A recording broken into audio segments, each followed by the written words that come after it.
Let me paint you a scene, and I want you to be honest with yourself while I do it. Someone you care about walks through your front door. A friend, your mother, maybe a first date you actually like.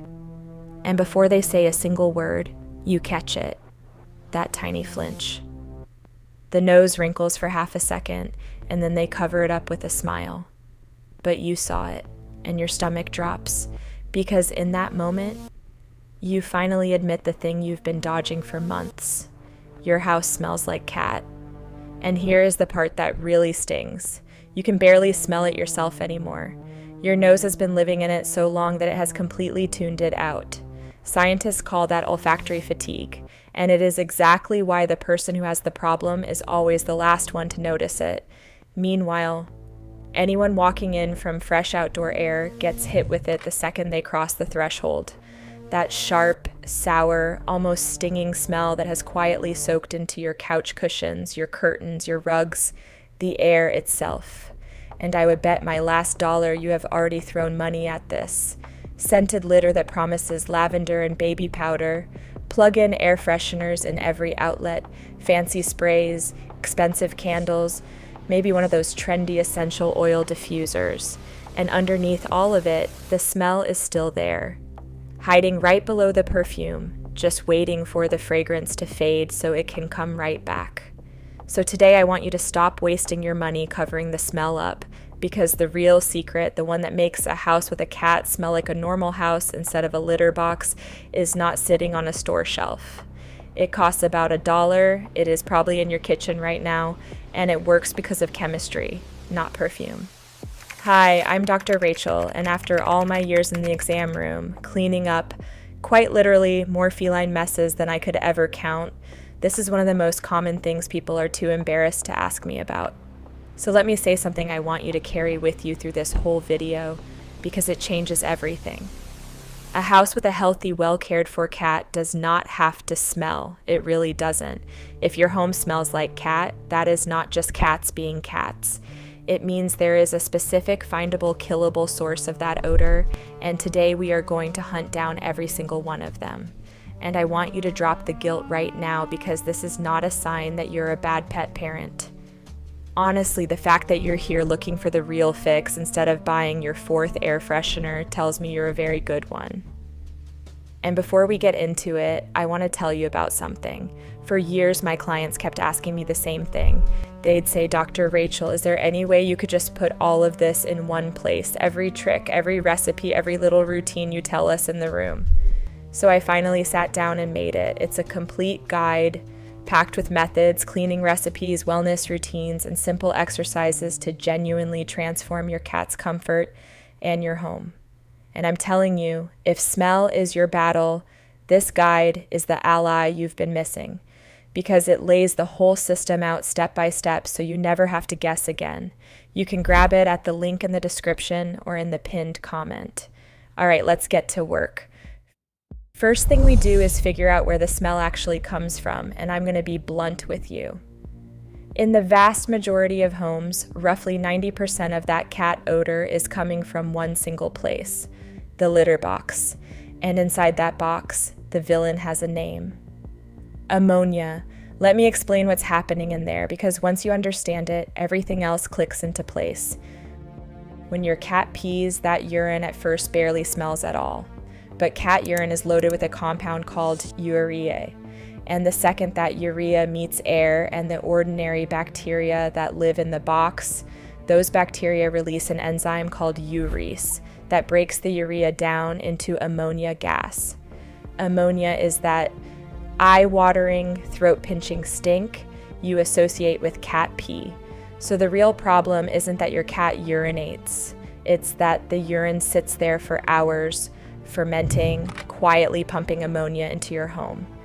Everything we do from here is aimed at the same 2 goals: get the waste out fast and neutralize that ammonia before it can gas out into the whole house.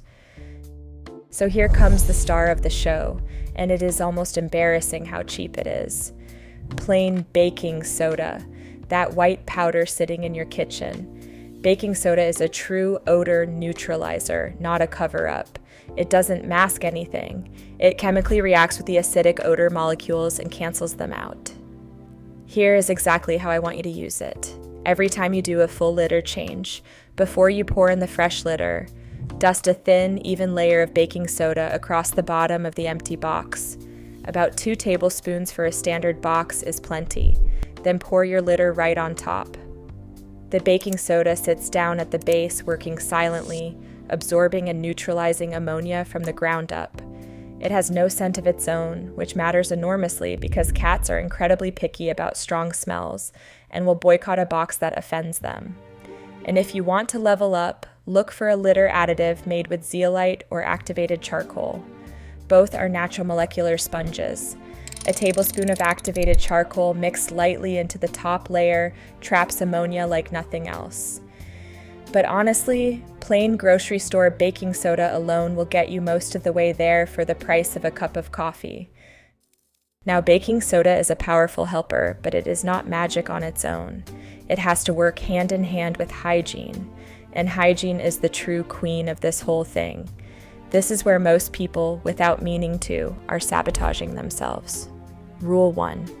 Scoop the solid waste and the clumped urine every single day, and ideally twice a day, morning and night. The math is simple. Ammonia production really ramps up around the 12-hour mark, so the less time waste sits in there, the less gas it releases. Rule 2. Even if you scoop religiously, you still need a full tear down. Once a week for a single cat, once every 2 weeks at the absolute most. Dump all the litter and scrub the empty box with hot water, ideally around 130 degrees, and a mild, unscented dish soap. And here is a detail almost nobody knows. Over time, that plastic box gets covered in thousands of microscopic scratches from your cat's claws digging around. Odor works its way down into those tiny grooves, and it will not come out no matter how hard you scrub. That is why a plastic litter box needs to be replaced with a brand new one about once every 12 months. $4 or $5 that saves you months of misery. While we're on the box itself, 2 quick rules that help a shocking amount. Number 1, have enough boxes. The gold standard is 1 box per cat plus 1 extra. So 1 cat means 2 boxes. If your cat spreads the load across 2 boxes, each one collects half the urine and puts out half the smell. And try to keep them in different rooms, not lined up side by side, because to a cat, 2 boxes touching is basically 1 big box. Number 2, a lot of people use a covered, hooded box thinking it traps the smell. It's a double-edged sword. That hood concentrates all the ammonia inside like a little gas chamber, and plenty of cats genuinely hate feeling boxed in. If you're fighting odor, take the lid off and let it breathe. And for the litter itself, use a good clumping formula that locks urine into a solid ball you can lift out whole. And please, choose unscented, because fragrance only masks, it never removes. Which brings me to the single biggest mistake I need you to stop making today. Stop masking the smell. Every plug-in, every heavy spray, every super perfumed litter, none of them eliminate a thing. All they do is layer a strong fragrance on top of the ammonia, and what you actually create is a stranger, more nauseating blend. Perfume plus pee. But there's something far more important here than comfort, and it's about your cat's health. Many air fresheners, and especially those essential oil diffusers that are so trendy right now, are genuinely toxic to cats. Oils like tea tree, eucalyptus, cinnamon, citrus, pine, and pennyroyal contain compounds called phenols. And here's the problem. Cats are missing a liver enzyme, glucuronyltransferase, that most mammals use to break those compounds down. Your cat absorbs them through the air and through the skin, and their liver simply cannot process them safely.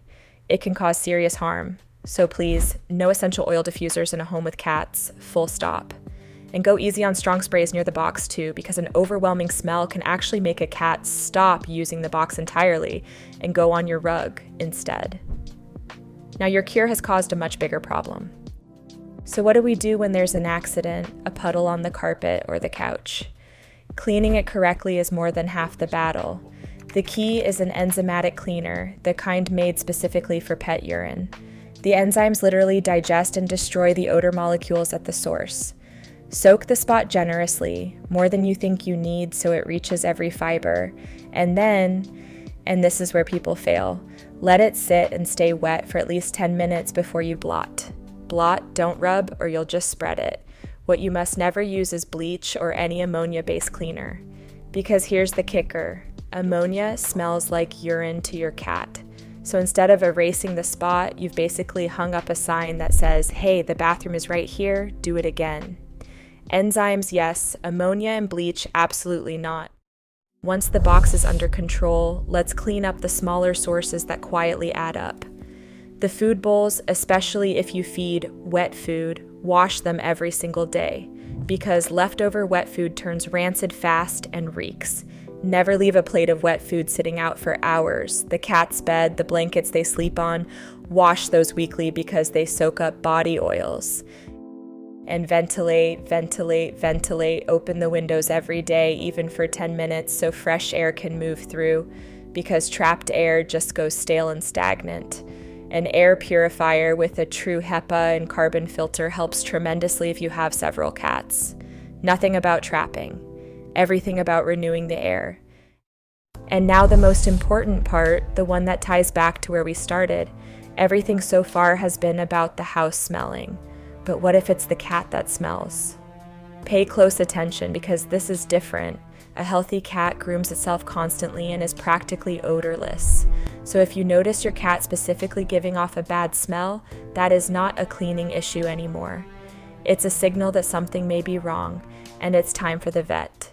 Let me give you the exact places to check. If the bad smell is coming from the mouth, a strong, foul breath, that's very often tartar and dental disease, which is also painful. If it's coming from an ER, a sweet or yeasty odor, that's usually a fungal ear infection. If it's coming from the rear end, that can be an anal gland problem, or simply an older or overweight cat who can no longer reach to groom back there and needs your help. None of that gets fixed with baking soda or air fresheners. That gets fixed in the exam room. So if you've cleaned everything top to bottom and the smell is still clinging to the cat itself, don't perfume it. Take them in. Let's pull it all together so you walk away with a crystal clear plan. Cat odor is almost always ammonia from the litter box. So 1, baking soda in the base, a thin layer before the litter to neutralize. 2, strict hygiene, scoop twice daily, full tear down weekly, and replace the plastic box once a year. 3, stop masking, toss the plugins, and especially the toxic essential oil diffusers, and clean accidents with enzymes, never ammonia. 4, hit the small sources, bowls, bedding, and ventilation. And 5, if it's the cat that smells and not the box, go to the vet. Follow that, and your home stops smelling like cat and simply starts smelling like home again. And listen, a home that smells clean is not vanity, and it is not showing off.